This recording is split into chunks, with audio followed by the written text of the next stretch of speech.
of the primary responsibilities of government is the efficient use of the country's resources to advance the general welfare of the country and of everyone and Juana. To achieve this, the government prepares a budget or spending program for a year based on the available funds, primarily from the taxes earned and other sources of revenue. Constantly seeking ways to improve public service delivery, the Philippine government has introduced improvements in the way the budget is allocated, released, and presented over the past years. One of these key reforms is the cash budgeting system. It aims to address delays caused by piling of contracts, underspending, and challenges on the implementation capacity of agencies. On September 9, 2019, President Rodrigo Roa Duterte signed Executive Order No. 91, directing the national government to adopt the cash budgeting system effective January 1, 2019. This shift from the obligation-based budgeting system that was in place before to a cash budgeting system is a major policy reform. The shift aims primarily to ensure that the delivery of public goods and services is efficient and timely.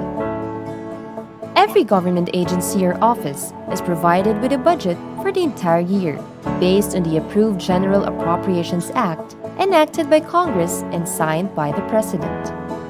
The GAA is the annual expenditure program of the national government and all of its instrumentalities. In the GAA, each agency is allotted with a budget for the year. This budget sets the limit on the amount of contractual obligations an agency can enter into. The validity of the GAA is only 1 year. Agencies are given January 1 to December 31 to spend their annual budget. At the end of the year, the authority of the agency to use their budget expires. Under the old system, it's enough for agencies to award contracts before the end of the year to save their budget appropriations from expiring. These contracts may be implemented in the succeeding year and the funds will be provided to the agency to pay for these projects. This means that in an obligation-based budget, unfinished contracts are carried over to the next fiscal years. Thus, in the next fiscal years, agencies have to implement both these carried over contracts as well as the projects funded by their current year's budget. This practice shows an apparent spike in contracts awarded by agencies in the last quarter of each year. This piling up of old contracts on top of the new ones has been hindering the efficient and timely implementation of projects. CBS is doing away with this practice. Under the CBS, it's not enough for agencies to award contracts before the year ends. The GAA for the year can only authorize the payment of projects up until the end of the year. This means that agencies need to make sure that projects are obligated and fully implemented before the budget expires at the end of the year. In CBS, payment for contractual obligations delivered by the year's end should be done within 3 months after the end of the year. This period from January 1 to March 31 of the succeeding year is called the extended payment period.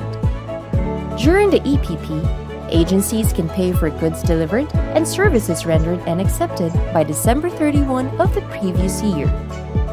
Remember, the EPP is only for payment, not implementation of projects. By the end of the year, projects should be completed. By the end of the EPP, payment for completed projects should be done. Simple! But what happens if an agency cannot finish a project within the year? How does CBS account for unexpected delays in implementation? Continuing delayed projects beyond the end of the year can still be done in CBS, provided that the same projects is included in the succeeding year's budget of the agency. These projects are called spillover projects. Delayed projects may be implemented in the succeeding year as long as agencies had the foresight to include the funding requirements of its spillover projects in their budget proposals for the following year. Can agencies still implement multi-year projects in CBS? Yes!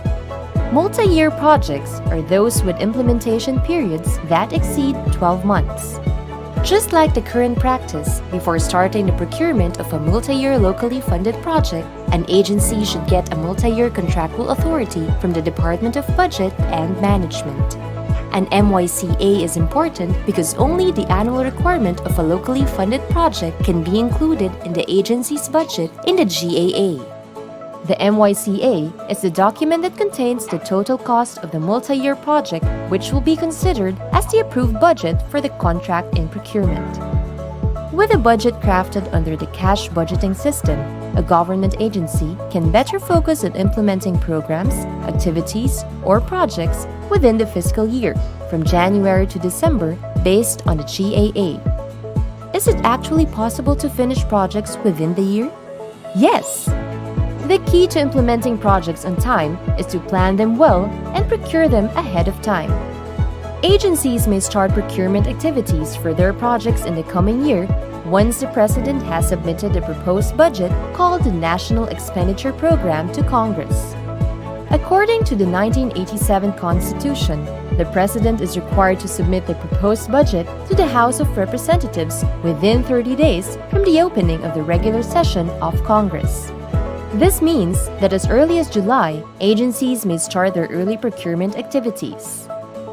EPA includes posting of the procurement opportunity, if required, up to the recommendation of the Bids and Awards Committee to the head of the procuring entity as to the award of the contract for goods to be delivered, infrastructure projects to be implemented, and consulting services to be rendered in the following fiscal year. Award may only be done once the GAA becomes effective at the start of the new fiscal year. Early procurement allows agencies to start implementing projects as soon as the new year starts and when the GAA becomes effective. To prepare the agencies for the full implementation of the cash budgeting system, a transition period was designated covering fiscal years 2019 to 2021. During this transition period, agencies shall observe the approved timeframe for obligation, implementation, and payments of personnel services, maintenance and other operating expenses, and non-infrastructure capital outlays, and infrastructure capital outlays.